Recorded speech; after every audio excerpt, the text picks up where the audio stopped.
Vamos falar agora de um assunto importante para você que está começando o ano, dia 11, não é verdade? Eu quero já convidar para conversar com a gente o André Massaro, profissional da área de finanças há 18 anos, administrador e pós-graduado em economia, já foi executivo financeiro de empresas e instituições financeiras e consultor especializado em finanças corporativas e desenvolvimento de negócios. Atualmente é trader independente de ações e derivativos, consultor em finanças pessoais e corporativas, educador financeiro, palestrante, criador do Money Fit, que é o método integrado do desenvolvimento pessoal e financeiro, e autor dos livros Money Fit, Matrix Editora e Por Dentro da Bolsa de Valores, Editora Urbana. Bom dia, André Massaro. Bom dia, tudo bem? Tudo ótimo. A gente começa o ano e todo mundo fala assim, né, professor? A gente fala assim, olha, esse ano eu vou cuidar das minhas finanças, eu vou fazer um planejamento financeiro para o meu ano. Uma dieta, né? Um monte de coisa. Vamos fazer dieta, vou emagrecer, né? E vou resolver a minha vida financeira. Como é que a gente pensa e coloca no papel, pelo menos esse problema aí das finanças? Olha, quando começa a chegar no final do ano, né? Os especialistas em finanças são muito requisitados, né? São muito consultados.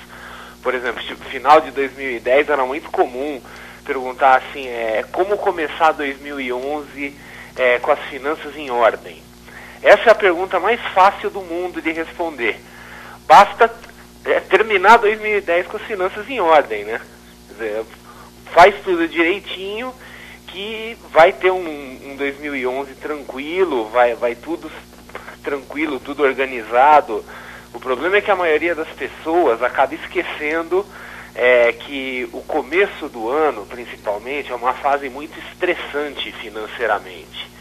Quer dizer, a gente vem com toda aquela carga de gastos, etc., que vem das festas, né, Natal, etc., presente, um monte de coisa, e vem férias escolares, vem impostos diversos aí que vem no começo do ano. Então, assim, a tendência natural, o caminho natural para a maioria das pessoas que não tiverem um mínimo de controle sobre as suas próprias finanças é que o começo do ano seja ruim, em termos de grana, né, em termos de finanças em geral.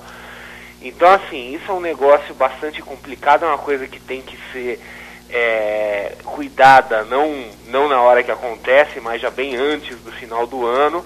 Então, assim, agora já foi, né? Agora a maioria das pessoas aí que começou o ano, que não tiveram os devidos cuidados, agora vão amargar aí um pouco os primeiros meses aí para colocar as finanças em ordem, né?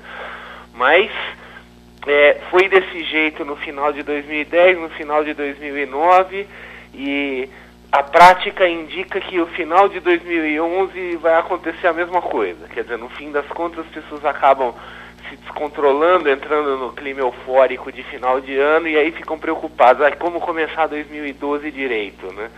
Então a dica é o seguinte, comecem desde já, né? Quem está com a situação equilibrada, faça o possível para se manter equilibrado, porque o próximo passo depois do equilíbrio é o começo do enriquecimento, vamos dizer assim, começa a sobrar dinheiro. E quem não está equilibrado começa a correr. Começa a correr, né? Exatamente. A gente fala assim, vamos começar a correr. Para quem entrou o ano aí devendo, mas que está tentando segurar um pouquinho o dinheiro por causa do material escolar, ou mesmo IPVA, IPTU, qual que é a sua orientação? Olha, a orientação é a seguinte, antes de qualquer coisa, coloca tudo no papel. A maioria das pessoas não tem ideia de qual é o tamanho das suas dívidas, qual é o tamanho do seu problema. Eu falei colocar no papel de uma forma figurada, se quiser colocar numa planilha também está valendo, é até melhor, né? Mas muitas pessoas têm vamos dizer assim, quando enfrentam problemas financeiros, acaba tendo um problema de negação. É aquela coisa do tipo, olha, eu não quero ver o meu extrato bancário, porque eu sei que está negativo, vou me aborrecer, etc e tal, não quero saber quanto que eu gastei, porque vai me estressar, vai dar dor de cabeça, então entra num processo de negação. A gente falou também da dieta, né, que é uma promessa de fim de ano bastante comum aí da maioria das pessoas. E basta ver também, né, quando muita gente vai assim numa orgia gastronômica, come feito louco durante uns dias aí, depois falando, eu não quero me pesar porque eu não quero ver. Então é mais ou menos a mesma coisa. O não querer ver é um grande aliado do desastre financeiro, né? Então assim, como não tem milagre, como não adianta, o dinheiro não vai cair do céu nem nada, né? Então assim, o primeiro passo é fazer esse levantamento para ver como que está a situação e ter um contato com a realidade. Vai doer, né? Geralmente não é uma coisa agradável, mas é uma coisa que tem que ser feita. Mas esse tipo de problema se enfrenta antes de qualquer coisa com bastante coragem e honestidade consigo mesmo. É um bom começo. Tá aí orientações do nosso entrevistado de hoje, André Massaro, especialista em finanças da Moneyfit, escritor, já para te alertar para esse começo do ano. Colocar tudo no papel para tentar sanar aí as finanças nesse planejamento financeiro para 2011. Obrigado, André Massaro. Às 8h31. Muito bom dia. Muito bom dia.